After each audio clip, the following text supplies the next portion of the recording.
Joining me to discuss the conflict between Gaza and Israel is a global affairs analyst, Nweke. Thank you so much for joining us on World Now. The conflict between Israel and the Palestinians has been a very long struggle. How would you describe the Egyptian involvement and its interest? Thank you, Ibrahim, for having me. Well, the Egyptian intervention that has indeed, delivered the ceasefire that appears to have held sway now since yesterday being Sunday is very much welcome because, come to think of it, Egypt is a regional player there.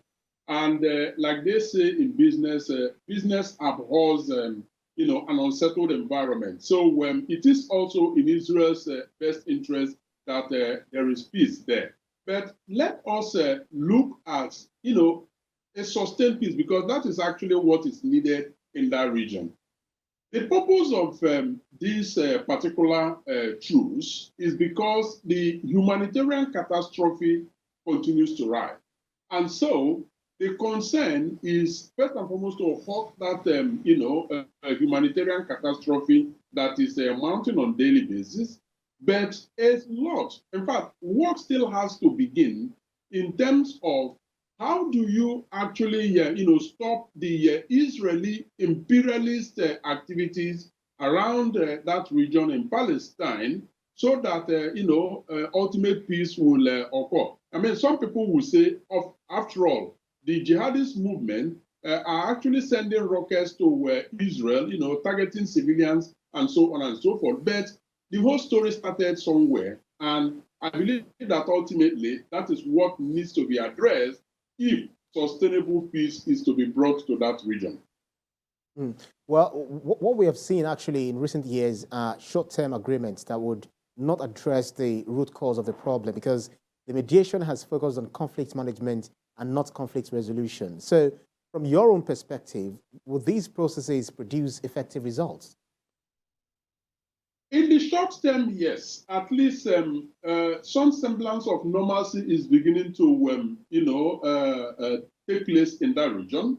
The carnage has temporarily stopped, and one can only hope that, it stops for a long time. At least the threat of hospitals running out of, fuel to run their operations has ceased because as of yesterday being Sunday, there was this fear that they had enough supply of fuel to run, hospital operations only for 3 days. At least that is now guaranteed. Food is beginning to find ways into essential commodities are now getting into Palestine. So in the short term, yes, that is fine. And at least people can begin to lead some semblance of normal life. One can then hope that with, Joe Biden on the saddle, at least for now, that he will deliver on what, he promised, which is that, peace and justice everywhere is important to the United States of America. And so when they begin to, look at it from that perspective, it is expected that Israel will continue to be the ally of the United States. They will continue to protect them, but also fairness for Palestine is something that has to be taken into consideration. And from the activities of Egypt that we have seen in terms of their intervention in this particular episode, I think it is important to now recognize them as very powerful, essential regional players. And teaming up with the United States, one can then hope that, the sustainable peace that has eluded them for so long will now begin to gradually, return using this temporal peace as a springboard. Makes sense. But just like you said a little earlier, the civilians are actually the ones bearing the brunt of the fight between Israel and Palestine. There have been more than 500 rockets fired in Israel, sirens heard in Tel Aviv. So to what extent do you think Israel is looking for a way out?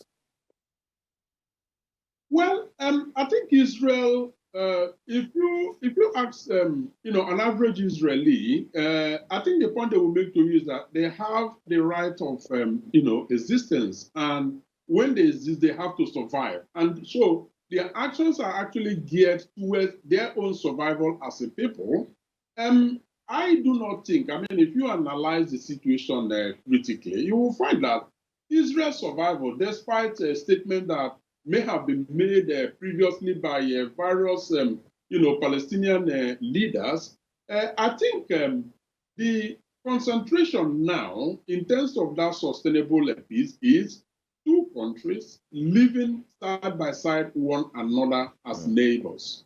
And that is achievable.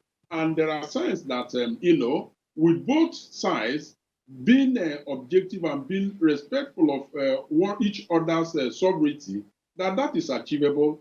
And the international community, stands a good chance of making that happen. It's a long path to walk, but I believe it's got to start from somewhere.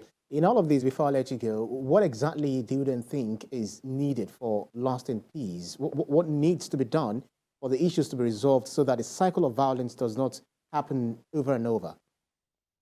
Yeah.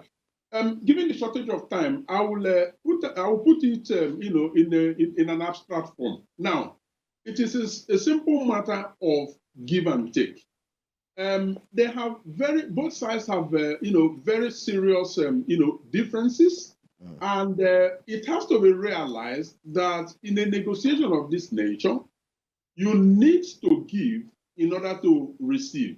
I think that is where to put it. And then trying to break it down, essentially what that means is that Israel has a right of existence just as Palestinians have that right of sovereignty, that right of existence as an independent state that determines their future and the future of their people.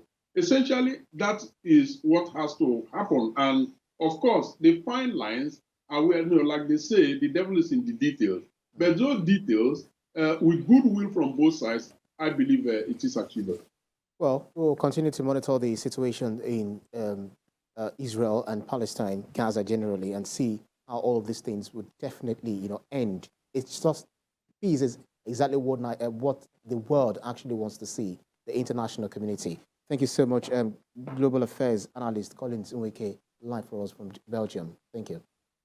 Thank you for having me.